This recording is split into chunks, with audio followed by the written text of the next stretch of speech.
మన ప్రభువైన యేసుక్రీస్తు నామములో మీ అందరికీ నా హృదయపూర్వకమైన వందనాలు. దేవుడి దినమంతా మీకు తోడై ఉండి మిమ్మల్ని ఆశీర్వదించి దీవించి కాపాడును గాక. పరిశుద్ధ గ్రంథంలో నుండి ద్వితీయోపదేశ కాండం 28వ అధ్యాయం 4వ వాక్యాన్ని చదువుతూ ఉన్నాను. మీ పరిశుద్ధ గ్రంథమైన బైబిల్ తెరిచి చూడండి. నీ గర్భఫలము, నీ భూఫలము, నీ పశువుల మందలు, నీ దుక్కిటెద్దులు, నీ గొర్రె మేకల మందలు దీవింపబడును. దైవజనుడైన మోషే ఇశ్రాయేలు ప్రజలను చూచి ఇశ్రాయేలు ప్రజలతో ఒక శ్రేష్టమైన మాట చెప్తున్నాడు. చూడండి, దేవుడు మీ గర్భఫలమును, మీ భూఫలమును, మీ పశువులను, మీ దుక్కిటెద్దులను, మీ గొర్రె మేకల మందలను దేవుడు దీవించబోతూ ఉన్నాడు. మీ శరీర సంబంధమైన జీవితమునకు కావలసిన ప్రతి ఈవి దయచేయబోతున్నారు అని ఈ దైవజనుడు వారితో చెప్పినట్లుగా గ్రంథస్థములో లిఖించబడిన మాట అండి. ఈ దైవ సేవకుడు వారితో చెప్పేటప్పుడు ఆ ప్రజలలో ఒక స్పందన లేకుండా పోతుందా? నరములాడుతున్న ప్రతి మనిషి కోరుకునే కోరిక ఏంటంటే, నేను చేస్తున్న ఈ చేతి పని దీవించబడాలి. చేతి పని చేసేవాడు చేతి పని దీవించబడాలని కోరుకుంటాడు. వ్యవసాయం చేసేవాడు ఈ వ్యవసాయంలో దీవెన చూడాలని కోరుకుంటాడు. ఉద్యోగం చేసేవాడు ఈ ఉద్యోగంలో అత్యధికమైన దీవెన చూడాలని ఆశపడతాడు. చదువుకునేవాడి మనసులో ఉన్న కోరిక ఏంటంటే, నాతో పాటు ఉన్న వారందరికంటే నేను ఘనముగా ఉండాలి, ఆశీర్వాదకరంగా ఉండాలి అని కోరుకుంటాడు. అంటే ఆశీర్వాదము వద్దు అని చెప్పేవాడు భూమి మీద ఎవడూ లేడండి. ఈ భూలోకంలో నరములాడుతున్న ప్రతి నరుని మనసులో మెదిలే మాట, నేను దీవించబడాలి. దీవెన లేనివాడు కోరుకుంటాడు, నేను ఆశీర్వదించబడాలని కోరుకుంటాడు. సరే, ఆశీర్వదించబడిన వాడికి ఏమన్నా ఆశీర్వాదం వద్దంటాడా? ఆశీర్వదించబడిన వాడు ఇంకా అత్యధికముగా ఆశీర్వదించబడాలని కోరుకుంటాడండి. ప్రతి మనిషి హృదయంలో ఒక ఆశ. ఏ వ్యక్తి దేవుని దగ్గరికి వెళ్ళినా మొదట దేవుని అడిగే మాట ఏంటంటే, అయ్యా నన్ను ఆశీర్వదించు, నా కుటుంబాన్ని దీవించు, నేను పట్టుకున్నది ప్రతిదీ దీవెనకరంగా మారాలి, నేను చేస్తున్న వ్యాపారంలో ఆశీర్వాదాన్ని చూడాలి, నేను చేస్తున్న ఉద్యోగంలో దీవెనకు నాంది పలకాలి అంటే ప్రతి మనిషి దేవుని యొద్దకు వెళ్ళి అడుగుతాడండి. దేవుని పాదాలు పట్టుకొని మొరపెడతాడు. అంటే మొరపెట్టడం తప్పు కాదు, దేవుని యుద్ధ నుండి దీవెన పొందుకోవడం తప్పే కాదండి. అంటే మనిషి హృదయంలో ఉన్న ఆశ దేవుని దగ్గరికి వెళ్ళి అడుగుతాడు, నన్ను ఆశీర్వదించమని. అంటే దేవుని దగ్గరికి వెళ్ళి ఒక వ్యక్తి అడుగుతాడు, నన్ను దీవించమని. కానీ దేవుడు అంటారు, నేను అన్ని విషయాలు నిన్ను దీవిస్తా. నేను నిన్ను దీవించాలంటే ఒక నియమం ఉంది, నేను నిన్ను దీవించాలంటే ఒక ఆజ్ఞ ఉంది. అంటే ఏ వ్యక్తికైనా దేవుడు దీవించేదానికి ముందు ఒక ఆజ్ఞ పెడతాడండి. ఏ వ్యక్తిని ఆశీర్వదించేదానికి ముందు దేవుడు ఒక నియమం పెడతాడు, ఒక షరత్తు పెడతాడు. ఈ షరత్తు కానీ నీవు పాటిస్తే, ఈ నియమము కానీ నీవు అవలంబిస్తే నిశ్చయముగా నిన్ను ఆశీర్వదిస్తాను అంటాడు. ఆశీర్వదించడానికి ముందు దేవుడు ఆజ్ఞ పెడతాడు. ఆజ్ఞ పెట్టకుండా దేవుడు ఒక వ్యక్తిని ఆశీర్వదించడు. ఆజ్ఞ లేకుండా దేవుని దీవెన ఒక వ్యక్తికి రానే రాదు. ఈ ప్రజలతో కూడా దైవజనుడు అంటారు, చూడండి, మీ భూఫలమును ఆశీర్వదిస్తాడు, మీ గర్భఫలమును దీవిస్తాడు, మీ దుక్కిటెద్దులు, మీ మేక గొర్రెల మందలను ఆయన దీవిస్తాడు. ఆ దీవెనలన్నీ నీకు కావాలి అంటే, ఆ దీవెన చేత నీవు దీవించబడుతూ ఆశీర్వాదకరంగా ఉండాలి అంటే దేవుడు మీతో ఒక ఆజ్ఞ చెప్తున్నాడు. ఆ ఆజ్ఞగా నీ గైకొంటే ఈ దీవెనలన్నీ నీకు కలుగుతాయి అంటూ ఈ దైవజనుడు ఒక మాట అంటున్నాడండి. అదే 28వ అధ్యాయము 2వ వాక్యంలో రాయబడిన మాట అండి. నీవు నీ దేవుడైన యెహోవా మాట వినిన ఎడల ఈ దీవెనలన్నీ నీ మీదికి వచ్చి నీకు ప్రాప్తించును. ఈ దైవజనుడు అంటున్న మాట ఏంటంటే, దేవుడు మీ గర్భఫలాన్ని ఆశీర్వదిస్తాడు, మీ భూఫలాన్ని ఆశీర్వదిస్తాడు. మీ దుక్కిటెద్దులు, మీ మందలు, మీ మేకలు, మీ గొర్రెలన్నీ దీవించబడతాయి. ఎప్పుడు దీవించబడతాయి? ఈ దీవెనలను ఎప్పుడు నీకు కలుగుతాయి అంటే దేవుని మాట నీవు వినినప్పుడు. మోషే అంటున్నారు, మీరు దేవుని మాట విన్నారనుకోండి, మీరు దేవుని మాటకు శిరస్సు వంచారనుకోండి, ఈ దీవెనలన్నీ నీకు ప్రాప్తిస్తాయి, ఈ దీవెనలన్నీ నీవు చూడగలుగుతావు, ఈ దీవెనలన్నీ నీవు పొందుకోగలుగుతావు అని వారితో అన్నాడు. ఈ మాటలు వింటున్న మీలో కూడా ఒక ఆలోచన కలగవచ్చు. ఏంటండి బాబోయ్, మేము దేవుని మాటలు ఎందుకు వినట్లేదండి? దేవుని వాక్యాన్ని వింటున్నాం కదండి, దేవుని మాటకు లోబడుతున్నాం కదండి, దేవుని మాట వింటూనే బ్రతుకుతున్నాము కదండి, దేవుని మాటలో మేము నడిపించబడుతున్నాము కదండి అని మీరంటారు. కానీ వాక్యం ఉంటుంది, ఎలా దేవుని మాట మీరు వింటే ఈ దీవెనలన్నీ కలుగుతాయి? ఈ దీవెనలన్నీ మనకు కలగాలి అంటే ఆయన మాటను మనం ఎలా వినాలి?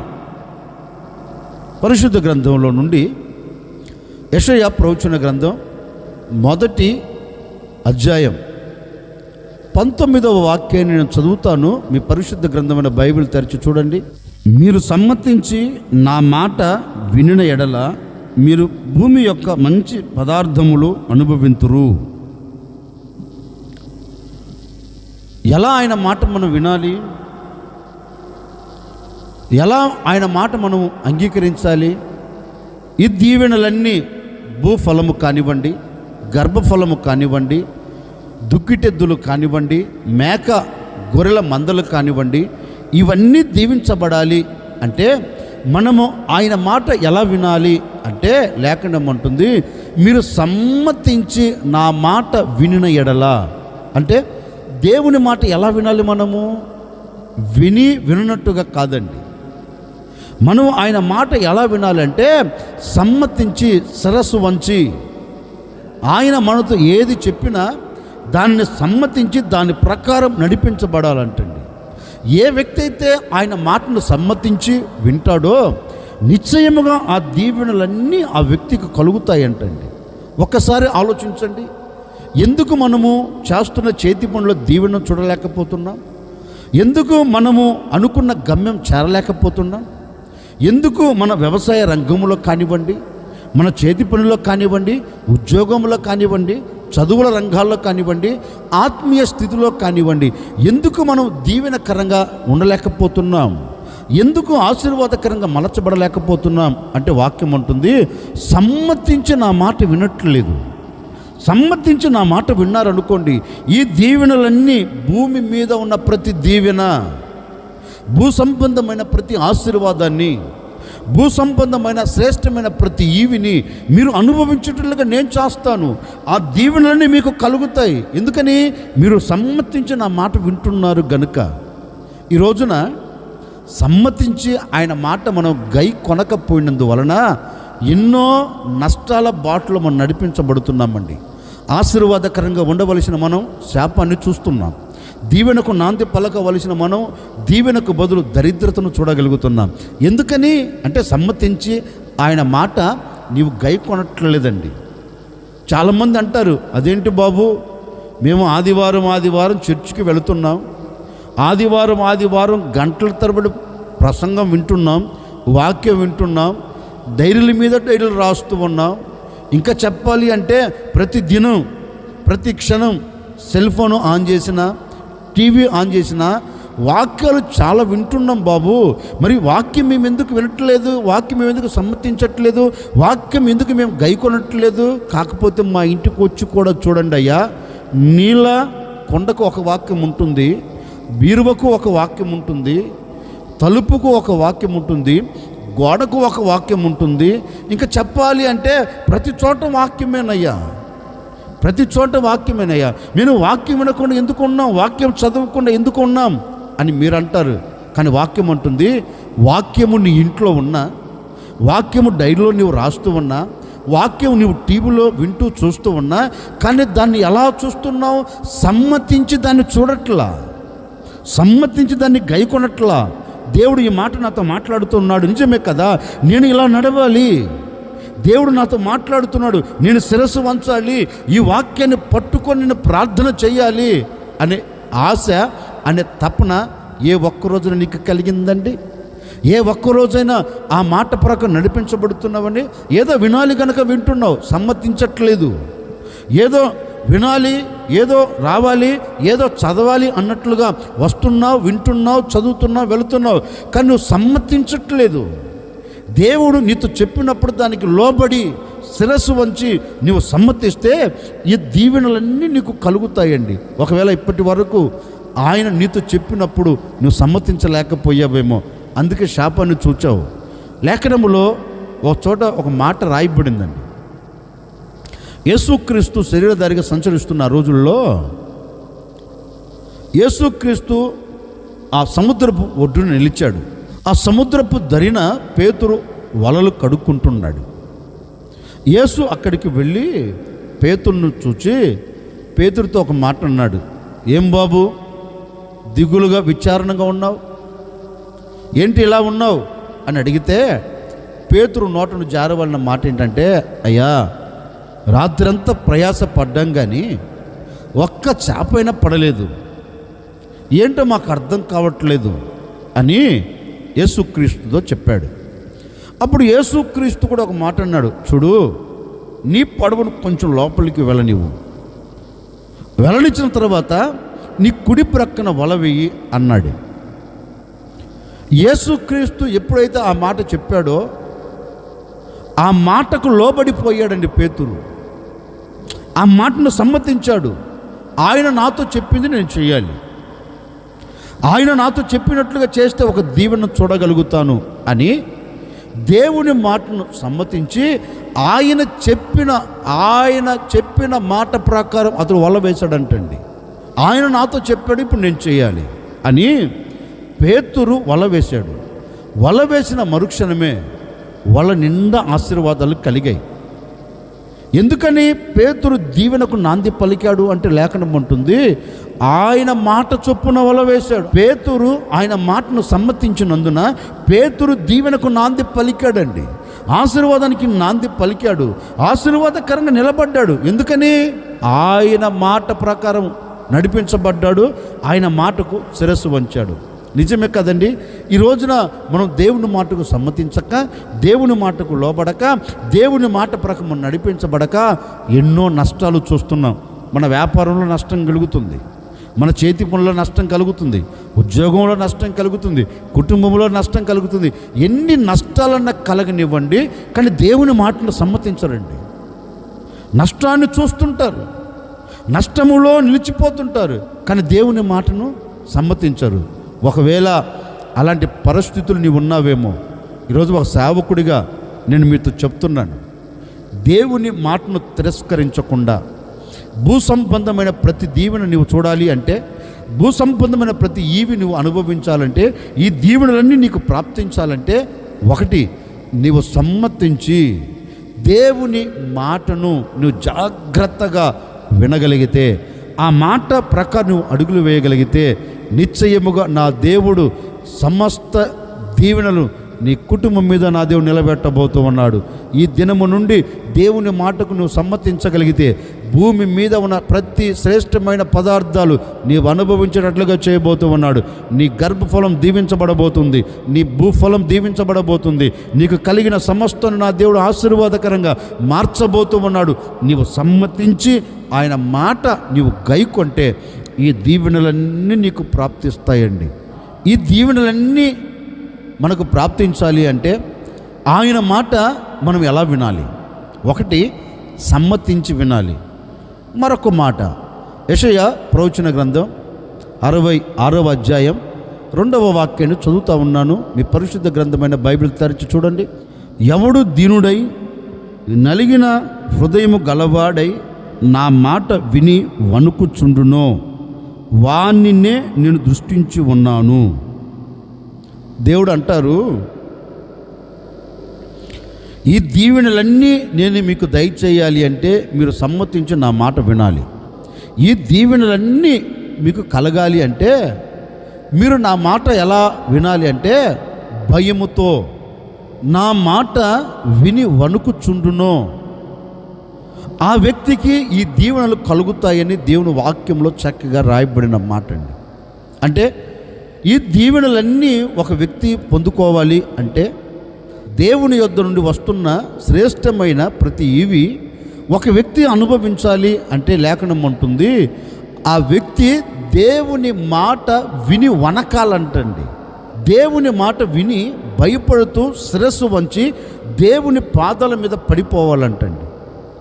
ఏ వ్యక్తి అయితే నా మాట విని వణుకుతాడో ఆ వ్యక్తిని తప్పక నేను ఆశీర్వదిస్తాను. ఏ వ్యక్తి అయితే నా మాట విని వణుకుతాడో ఆ వ్యక్తిని తప్పక నేను దీవిస్తాను. చూడండి, దేవుని మాట భయముతో వినే వ్యక్తులు కంటికి కనపడట్లేదండి. ఈ రోజున సంఘాలలో చూడండి, చాలామంది ఆరాధనకు వస్తారు, దైవ సేవకుడు 1.5-2 గంటలు గుండెలు బాదుకొని అరిసి అరిసి దేవుని మాటను ప్రకటిస్తుంటాడు. ఆ ప్రకటించబడుతున్న సమయంలో అందరు కాదులే, కొందరు సంఘములో ఉన్నవారు ఏం చేస్తారో తెలుసండి, ఆ మాట భయముతో వినరు.